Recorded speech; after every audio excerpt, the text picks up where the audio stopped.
If you are thinking about contracting direct to life insurance carriers without going through an insurance agency or without going through an IMO, this video is for you. Today, I'm going to talk about a subject that probably no other agency owner is going to share with you the information that we're going to go over today. It's kind of known as like a taboo topic or subject in our industry. So before we get into it, please give the video a thumbs up. We do suggest subscribing if you're new to the channel. We're putting out insurance sales content and final expense sales training videos just like this all the time. So the 5 things that we're going to address, this is important, guys. Number 1, who can contract direct with carriers? Number 2, having production versus no production. Number 3, the drawbacks, the negative aspects of going direct. Number 4, quality of business and basically how that leads to sustaining those big contracts if that's what your goal really is. And number 5, commission levels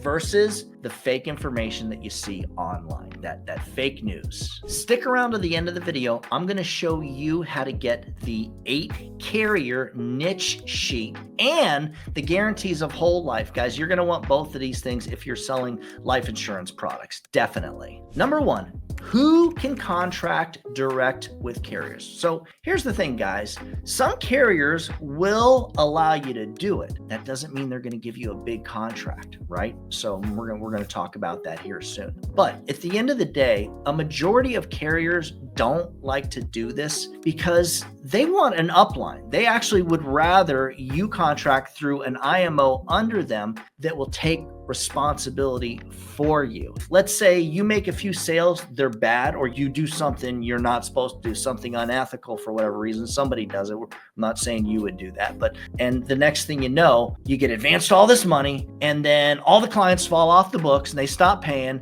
And then what happens is that debt, someone's got to be responsible for it. So a lot of the carriers, they'd rather you have an upline that's responsible for it. That way, they leave it to the upline to have to chase you in court in order to get the money. And that really, to me, it makes sense.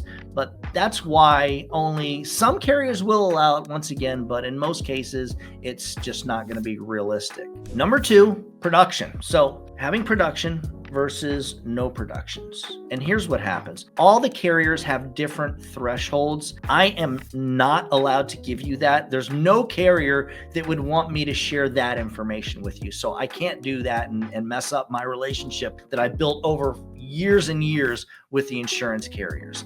So you just kind of got to accept that it's going to be different with each carrier. But here's kind of a fake news thing. A lot of people think, well, in their mind, they think, hey, if I go direct to the carrier, I'm going to get the best comp I can get. And if you've got some production, maybe you wrote $100,000 of life insurance last year, and you go to a carrier and you say, hey, I wrote $100,000. This company, Doug Massi's agency, is only offering me 110%. What can I get through you? They may say, and this is the truth, they may most likely say, we'll give you 90%. So again, it comes to someone being responsible for it. And that's just because they've all got these different thresholds. In most cases, you are better off going through an IMO. So I'll give you another example.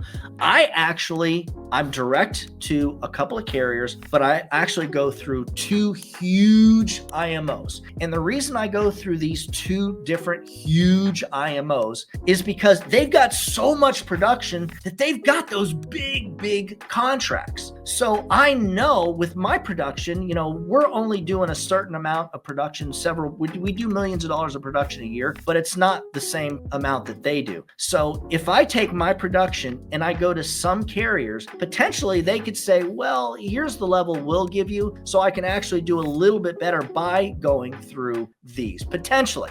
My case is a little bit different. I'm going to share that with you in a moment. Relationships. Okay, so when it comes to production versus no production, another thing that is huge, you want to go direct to a carrier and you don't have a relationship with them, you're not getting a higher comp. You're not going to get a big commission. You're just not. It's not going to happen. So keep in mind, if you want that to happen, and let's say you're writing, serious business, not $100,000, but maybe you've even got a couple downline agents, and altogether you guys did $500,000 of production, right? Not bad last year. Let's say over the last 12 months. And And meanwhile, you've been to conventions. So what I do when I go to the conventions is I make sure I meet the president, the vice. I want to meet everybody there. I want them to know exactly who Doug Massi is. And this is the way I've done it for years. So here's the bottom line. There's carriers that I can get the highest level with, and I'm going to tell you in a minute why I don't. But at the end of the day, if you want to do this, you need to build relationships. That is going to be the best thing you can do for it, which leads me to number 3, the drawbacks. Okay, now, Assurance Bay is the contracting portal that all the life insurance agencies use. In other words, if it's any life insurance agency that uses multiple carriers has to use SureLC or Assurance Bay. It's expensive. You're paying a monthly cost, you're paying a setup cost, and every time an agent applies to a carrier and it gets sent to a carrier, there's a fee involved. So this leads to the reason that I don't go direct.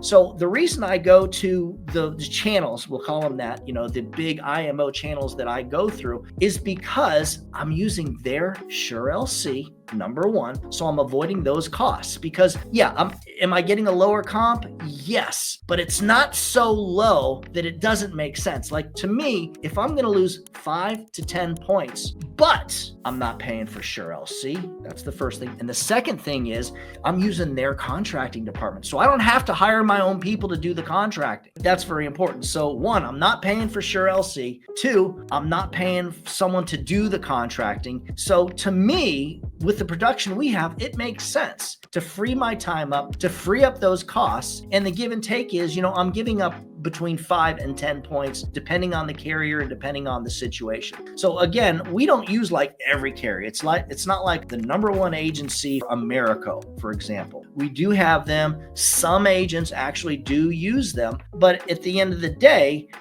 it doesn't make sense for me to go back direct to a company like America or even try to, because we're just not sending them the production. Which leads us to number 4, quality of business and sustaining the big contract. So if I were to have gone, let's say I'm using America as an example of one carrier. If I were to go direct to the carriers, they're all going to expect a certain amount of business. So to me, if I know I'm sending America a lot less business than I'm sending, for example, American Amicable, right? A lot different business. It's not going to work, because what they can do is they can say, Doug, first of all, a lot of them are going to ask you to promise them. They're going to say, how much business can we expect from you next year if we give you this big contract? And if you don't say the right thing, they ain't giving you the big contract. So what'll happen is, if you lie, or if you give them, if you think, well, I think the target is going to be this, but something changes, they have the right to lower your comp. And so now,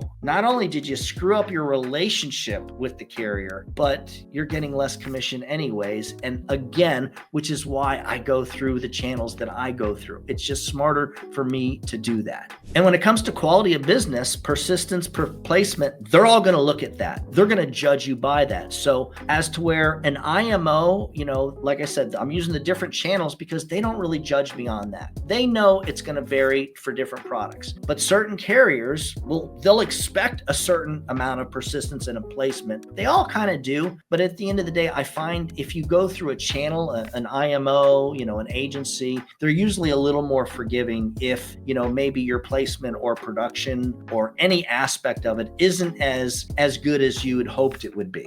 Number 5, commission levels. So right off the bat, I was on an insurance forum and I was seeing something where someone was saying, yeah, you can get if you've got a big agency, you can get 160%. Ain't no 160%. Now, what could happen, if you're doing, and I'm going to give you numbers, if you're doing $25 million of production, your agency per year, yeah, you can go direct. You probably should go direct. I'm not quite doing, I'm doing about half of that. So I'm not going to do that. So it doesn't make sense for me to do that. And to me, that's a good threshold. So yeah, you can probably go direct and get the big contract, but it's not going to be no 160. In most cases, the reality is it's going to be 150 or lower. And in most cases, it's going to be lower. So again, it really depends on your situation, your relationship, how much business you're going to send that specific carrier. Now, I will say this. A lot of times they will give bonuses. So if you're doing a lot of production with a specific carrier, right? They're going to give you bonuses. So it could feel like 160 points. It could actually potentially even more. So, at the end of the day, again, that's where if you're at that level, it makes sense to bring in more agency owners and more agents that actually have production and to give them the bigger contracts, because it's going to help you. Inadvertently, it's going to help you to even make more money, even though you may be making less money per agent or per agency. Hopefully you guys got something out of this video. If you'd like a copy of the 8-carrier niche sheet and the guarantees of whole life printout that I mentioned at the beginning of the video, just email me at doug@ufesonline.com. If you'd like more information about working our remote final expense telesales platform, where if you want 20 appointments a day, we can make that happen, just shoot me an email at that same address. As always, when you put the needs of your clients first, everything else will usually fall right into place. Now get out there or get on that headset, and whatever you do, make sure that you do something good for someone else today. Happy hunting.